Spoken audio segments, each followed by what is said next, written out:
اعوذ باللہ من الشیطان الرجیم بسم اللہ الرحمن الرحیم الحمدللہ رب العالمین والعاقبۃ للمتقین والصلاۃ والسلام علی خیر خلقہ محمد وآلہ اجمعین بآواز بلند صلوات اللہم صلی علی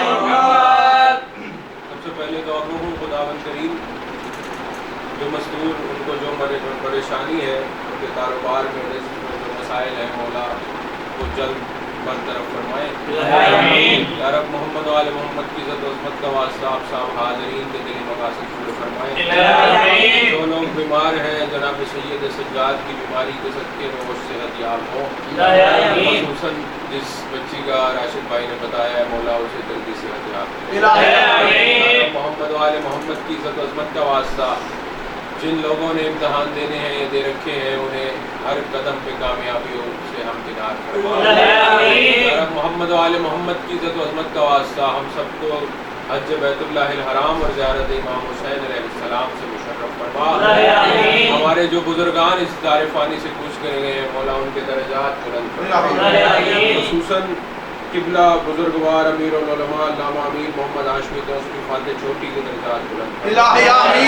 ہم سب کی سب سے بڑی اور عظیم دعا ہمارے 12ویں سردار کا جو ظہور ان کے بآواز بلند صلوات اللہم صلی علی محمد نعرہ تکبیر اللہ اکبر نعرہ تکبیر اللہ اکبر نعرہ رسالت یا رسول اللہ نعرہ رسالت یا رسول اللہ نعرہ حیدری نعرہ حیدری توجہ ہے بسم اللہ ہر چیز کا کوئی نہ کوئی دل ہوتا ہے واہ واہ ہر چیز کا کوئی نہ کوئی دل ہوتا ہے اور اس دل کی کوئی نہ کوئی آواز بھی ہوتی ہے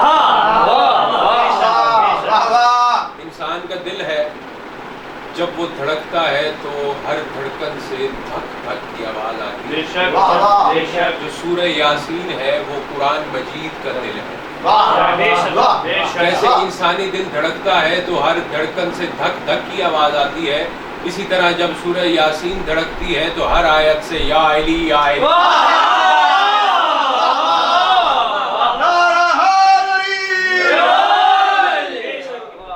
سورہ یاسین ہے یہ کلام بھیجنے والا اللہ ہے جو یہ کلام عرش سے لے کے فرش تک آیا ہے عام ملک نہیں ہے سید الملائکہ جناب جبریل علیہ السلام کسی عام نبی کے دل پہ یہ کلام نہیں اترا اس نبی کے دل پہ یہ کلام اترا ہے جو کائنات میں رحمت بنا کے بھیجا گیا ہے سورہ یاسین ہے ارشاد خداوندی ہے انما امرہ اذا اراد شیئا ان یقول لہ کن فیکون اللہ بتا رہا ہے کہ میں چیزیں خلق کس طرح کرتا ہوں امرہ اذا اراد شیئا ان یقول لہ کن فیکون اللہ کہہ رہا ہے جب بھی میرا کوئی چیز بنانے پہ امر ہوتا ہے میں کن کہتا ہوں شے ہو جاتی ہے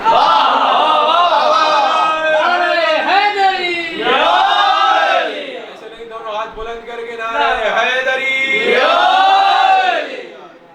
اللہ کا پہلے امر ہوتا ہے پھر اللہ کا ارادہ ہوتا ہے پھر اللہ کن کہتا ہے چوتھے مرحلے میں شے بن جاتی ہے 4 مرحلے ہیں انما امرہ اذا اراد شیئا ان یقول لہ کن فیکون پہلے اللہ کا امر ہوتا ہے پھر ارادہ ہوتا ہے پھر اللہ کن کہتا ہے چوتھے مرحلے میں شے بن جاتی ہے مسجد اعظم کوفہ ہے منبر ابیض ہے سلونی کا پوری کائنات میں اکیلا دعوے دار جناب علی ابن ابی طالب منبر پہ موجود ہیں ایک بندہ کھڑا ہو گیا مولا اللہ جو کہہ رہا ہے میرا امر بھی ہوتا ہے ارادہ بھی ہوتا ہے میں کن بھی کہتا ہوں شے بھی ہو جاتی ہے یا علی ہمیں بتاؤ تو صحیح اللہ کا امر کیا ہے اللہ کا ارادہ کیا ہے مولا نے مسکرا کے فرمایا عبد خدا یاد رکھ واللہ نحن امر اللہ واللہ نحن ارادت اللہ اللہ کی قسم اللہ کا امر بھی ہم 14 ہیں اللہ کا ارادہ بھی ہم 14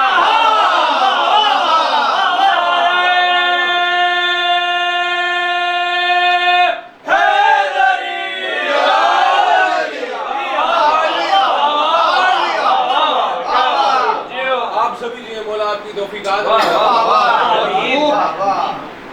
ان کا اللہ اور یہ 14 ہستیاں حسین شاہ کون کی محتاج نہیں ہیں. انہوں نے کہا ضرور ہے کہ ہم جب بھی قبلہ بھی بیٹھے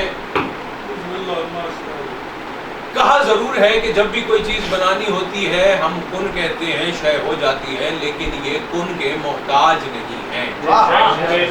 اگر آپ توجہ کر رہے ہو تو میں ایک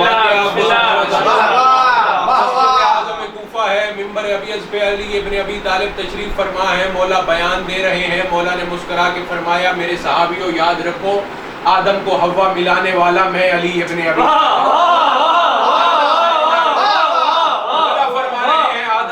ملانے والا میں علی ابن ابی طالب ہوں. ابراہیم پہ آگ گلزار کرنے والا میں علی ابن ابی طالب ہوں. یونس کو مچھلی کے پیٹ میں 40 دن تک بچا کے رکھنے والا میں علی ابن ابی طالب ہوں. یوسف کو یعقوب سے ملانے والا میں علی ابن ابی طالب ہوں. جناب عیسیٰ کے گہوارے میں جب وہ 3 دن کے تھے ان کی زبان سے بولنے والا میں علی ابن ابی طالب ہوں. ایک بندہ کھڑا ہو گیا کہتا ہے یا علی یہ کیسے ہو سکتا ہے آدم کو حوا آپ نے ملائی ہو ابراہیم پہ آگ آپ نے گلزار کی ہو. اس کے بعد کہتا ہے کہ یعقوب کو یوسف آپ نے کیسے ملایا ہے. اس کے بعد مولا کے چہرے پہ اللہ کا غضب نمودار ہوا. نہ مولا نے کون کہا نہ کوئی دعا مانگی نہ کوئی مصلی بچھایا نہ دعا کے لیے ہاتھ اٹھائے بلکہ مولا نے یہ فرمایا سلمان دیکھ نہیں رہے مسجد میں کتا آ گیا ہے اس کو باہر لے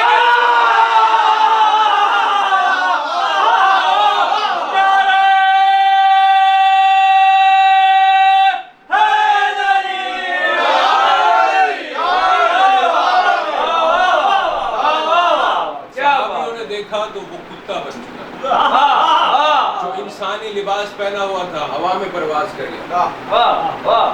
ہمارے محلے میں بھی ہے آپ کی بستی میں بھی یہ ہوگا. جو آپ کی بستی کے کتے ہیں اگر کوئی اور کتا اس بستی میں آ جائے تو وہ کتے اسے کاٹ کے اپنے علاقے سے باہر لے کے بھگاتے ہیں. اپنے علاقے میں وہ دوسرے کتے کو نہیں آنے دیتے. برداشت نہیں کریں گے.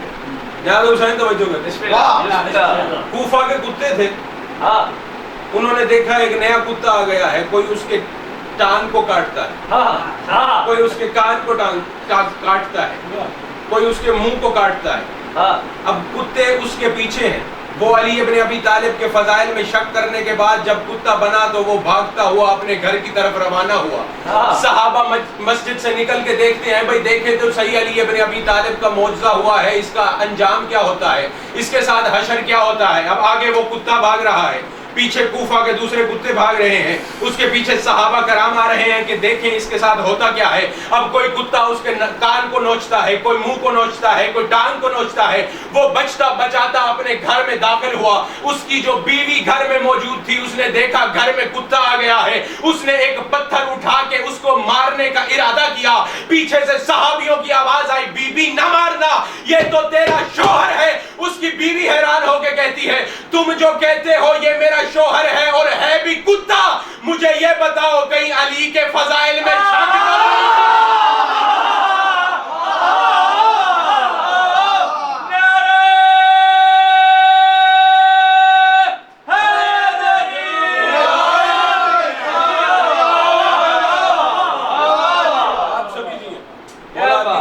میں اضافہ فرمایا. ایک جنگ ایسی تھی 39 دن تک رسول خدا صحابہ کرام کو علم دیتے تھے لیکن علم گر کے آ جاتا تھا قلعہ فتح نہیں. 40ویں شب رسول خدا نے فرمایا کل میں علم اسے دوں گا جو مرد ہوگا جو کرار ہوگا جو بھاگنے والا فرار نہیں ہوگا. پوری رات صحابہ کرام نہیں سوئے. قبلہ خاص جو بھی صحابہ کرام تھے پوری رات کسی کو نیند نہیں آئی. ادھر کروٹ لیتے ہیں تو دعا مانگ رہے ہیں کل علم ہمیں ملے. ادھر کروٹ لیتے ہیں تو دعا مانگتے ہیں کل علم ہمیں ملے. اٹھ کے بیٹھ جاتے ہیں تو دعا یہی ہے کل علم ہمیں ملے. تو اب جو لوگ یہ کہتے ہیں کہ علم اٹھانا بدعت ہے اگر بدعت ہوتی تو صحابہ 40 سب دعا کی